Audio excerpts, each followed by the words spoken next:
I'm Lou with another episode of My Car Story, and today we're at Rhodium 45 in Mesa, Arizona. If you need to protect your car and keep it somewhere, Larry Reed, our friend of the channel, is where you want to keep that car. We'll have that in the description of this video. But today, he's allowing me to drive his Duesenberg, so what an honor and a privilege. Let's talk about what you have here today.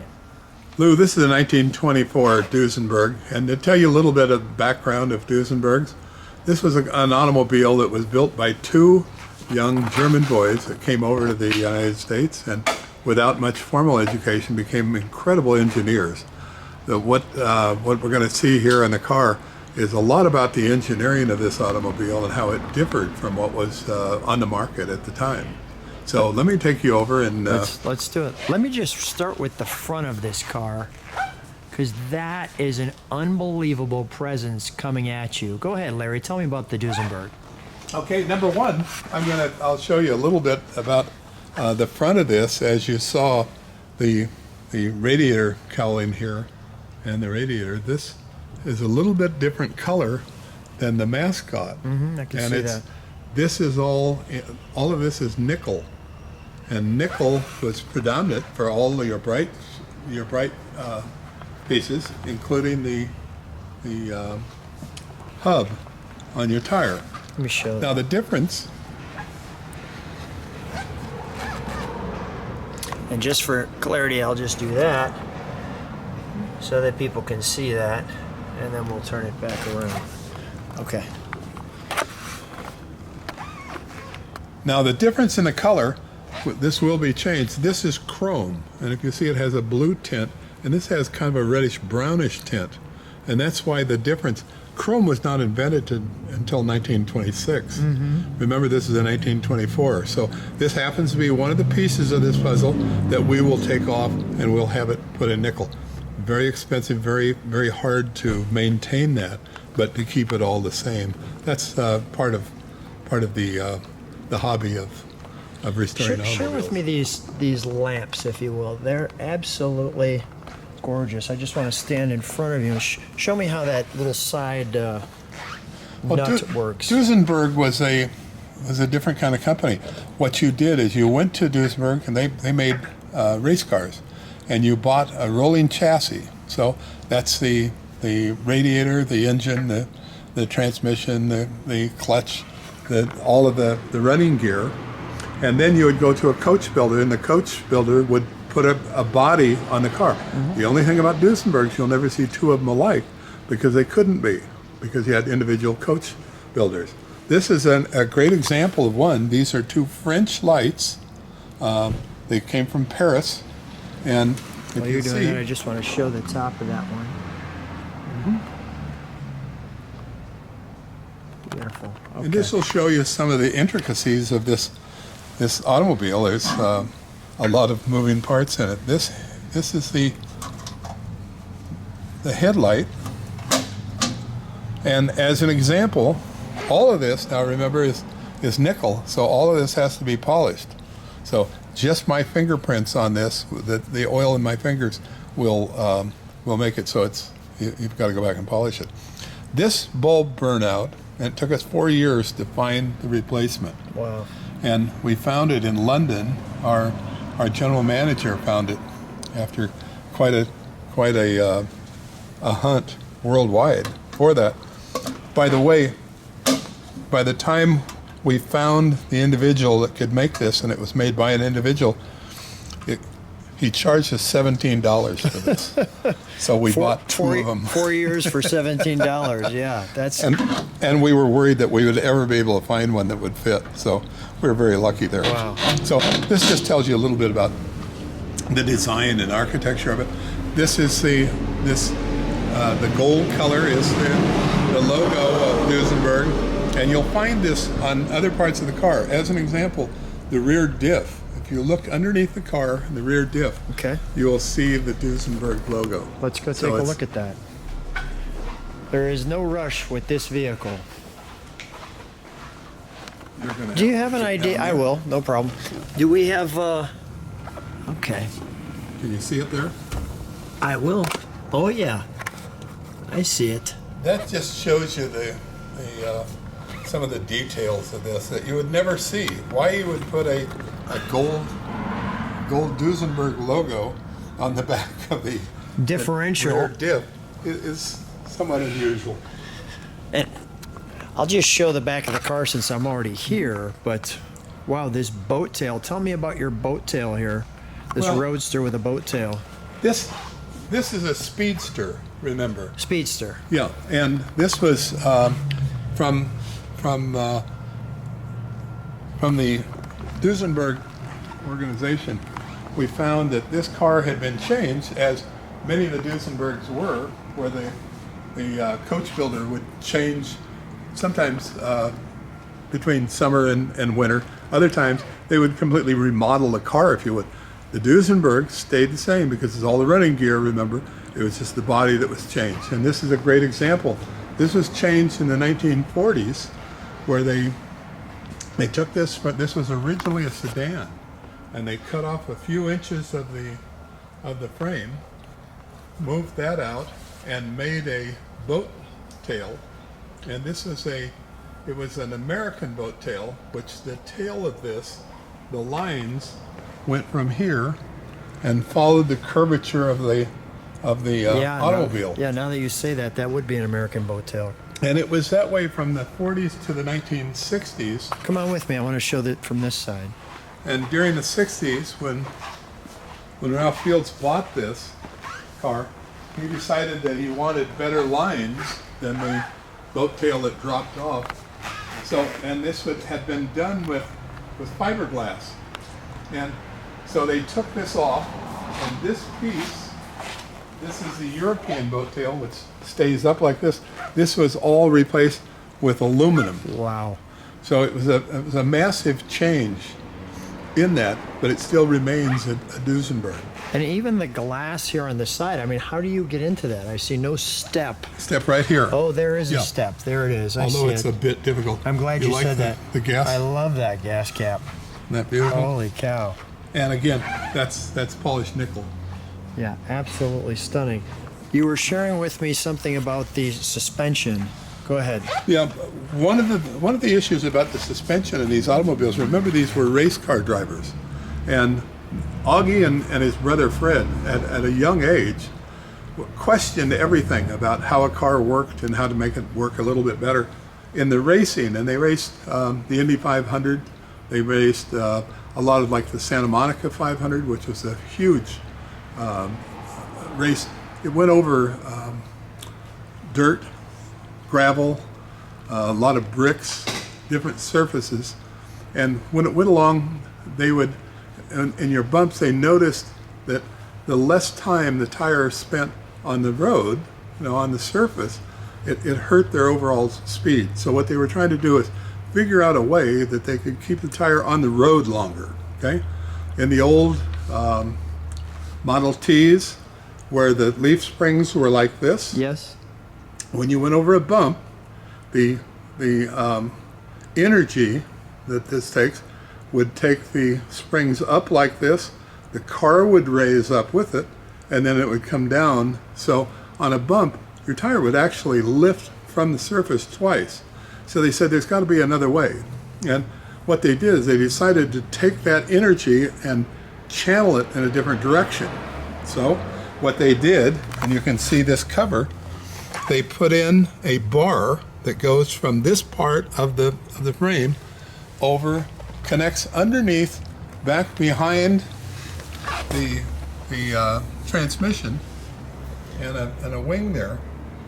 And what that does is that transfers the energy from going up and down to going sideways.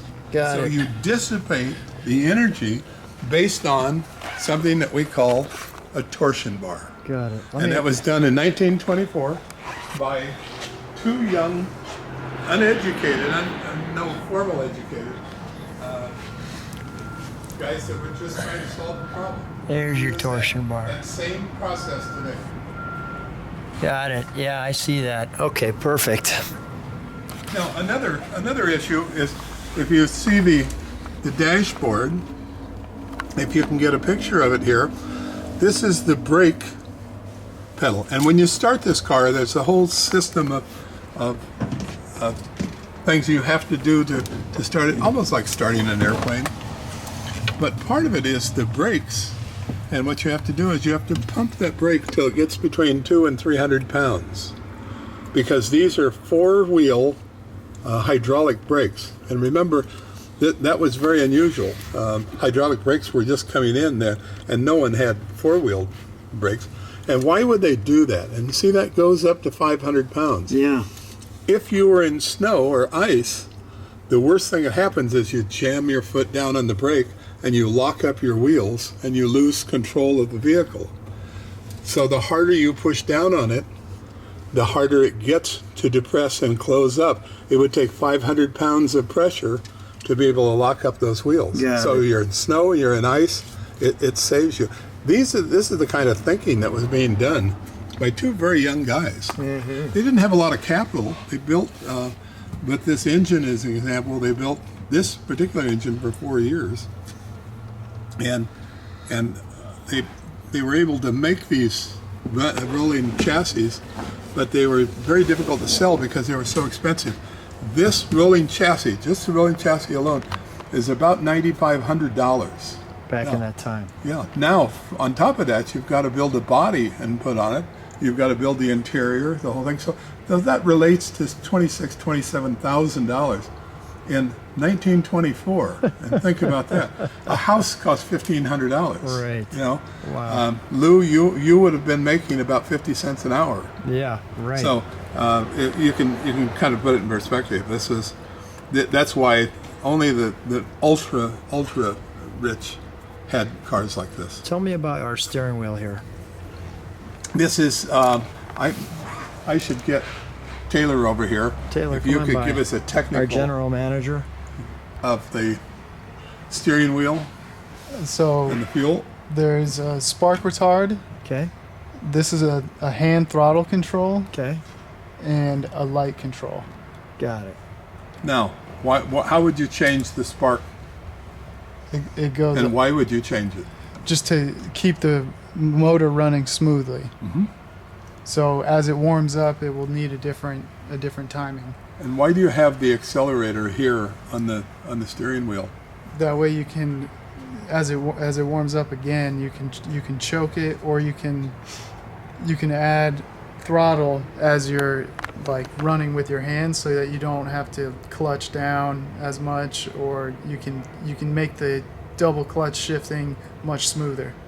So you can fine tune that. Yeah, you can tune the operation to, give you a smoother ride. Lou, this is pretty impressive because I didn't know the answer to that. Speaking of the answer to that, can we open one of the sides of the motor here? Let's do it.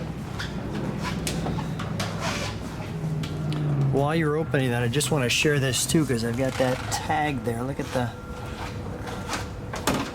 details here. The suspension, to be able to adjust Yeah. the suspension. That's just beautiful. So here's our straight 8, as you can see, with our horn 260. Yeah. there. Lou, let me help you with what you're looking at here. Please. This is 260 cubic inch engine. It's about 100 horsepower, and that was about twice the size of most engines of that era. But what makes this really different? Several things. If you look down here at the oil fill, Yes. this is the oil fill cap right here, and see the.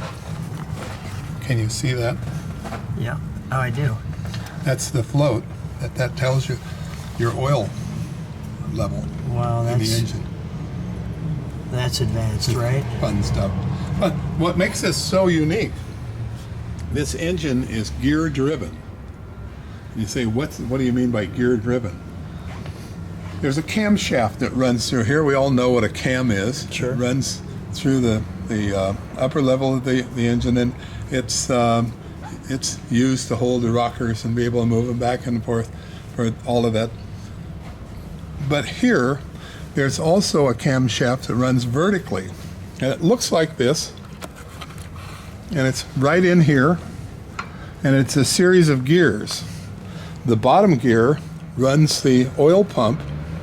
This middle one runs the water pump, and the top one runs the camshaft that's running the upper end.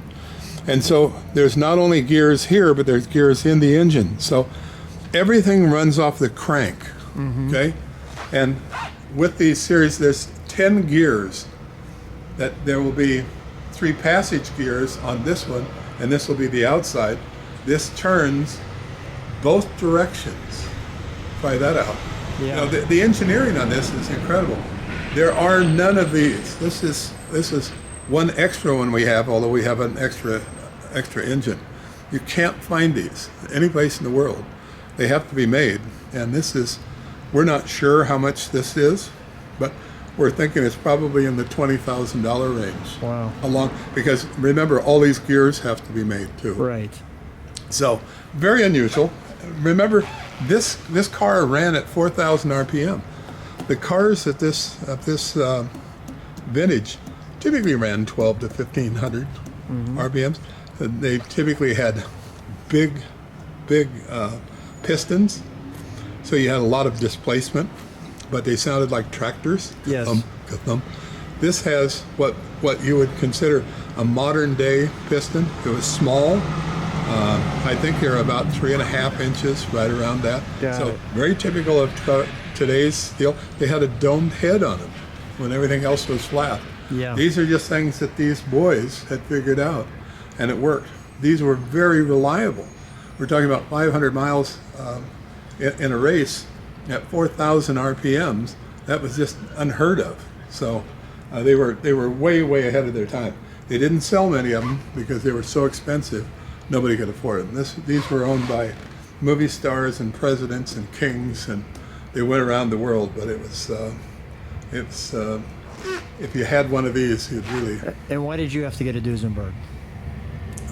ego.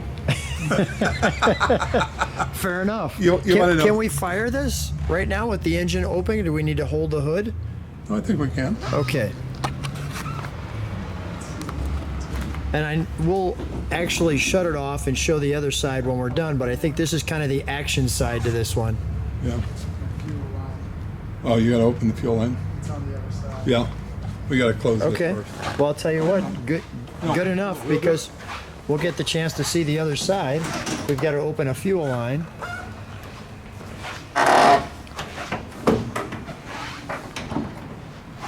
I'll let you open this. Yeah, and I'll just feature this side Yeah. while you're doing that. You want to talk them through open the fuel line? Yeah. So Taylor, our general manager, has joined us. Let me just show that side. So this is a priming pump and a fuel filter to our carburetor. Let me just share. Yeah, that fuel filter is very similar to cars of that age. We had to prime it. Yeah. This one does well staying prime. None of them stayed in prime. You know, it's just the. It's a very smooth looking engine. Yeah. You know, I mean, it has no jagged, sharp pieces in it.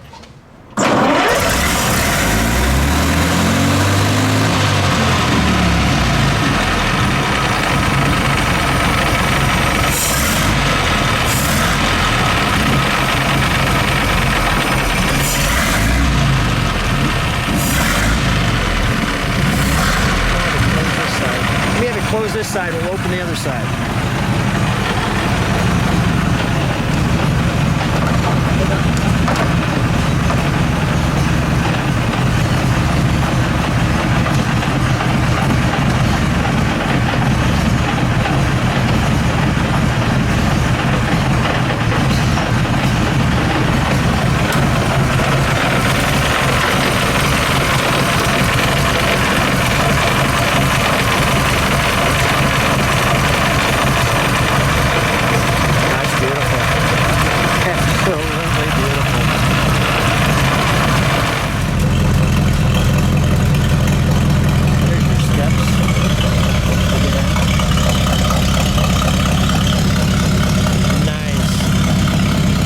Show me that cutout. right down below me.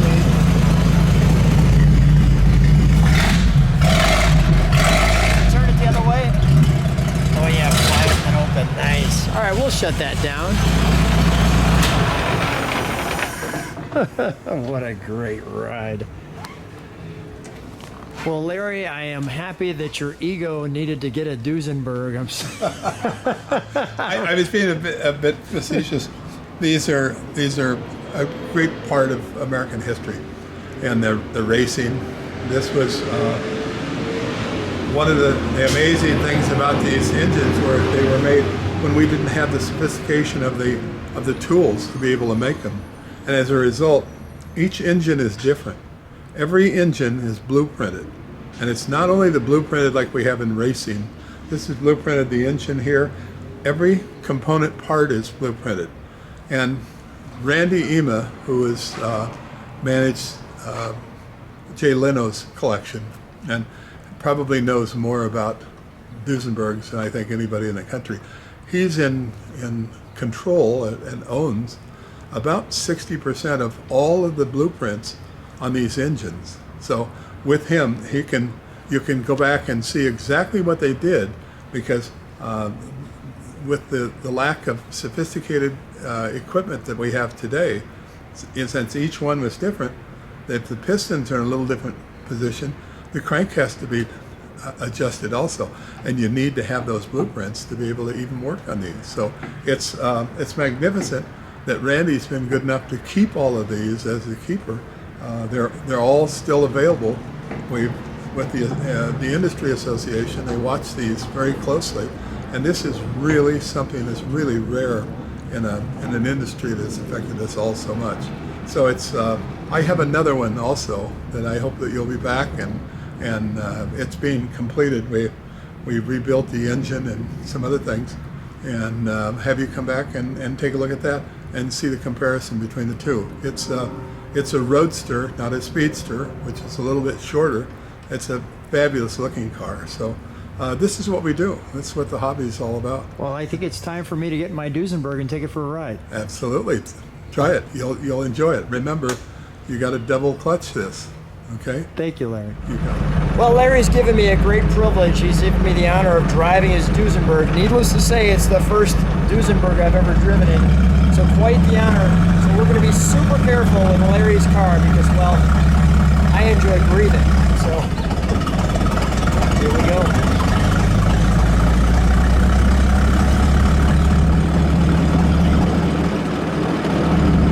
Very nice. Look at this one. It's got a cutout. Let's see that cutout. There's that cutout. A little extra exhaust. See how super this thing is.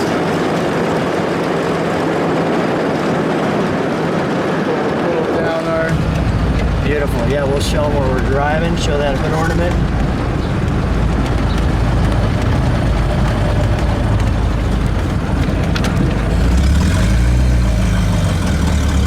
There we go.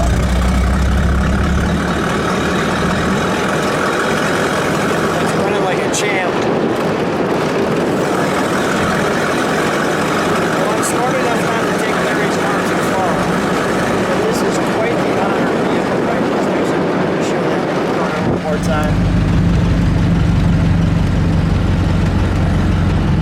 Well, guys, what a treat. What an honor to be able to drive a Duesenberg. It's actually the oldest car. What an honor. We'll take care of this one. We're going to bring it back.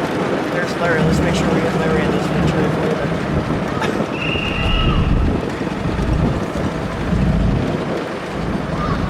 What an honor driving his car. Thanks guys. for taking me on a ride, Lou.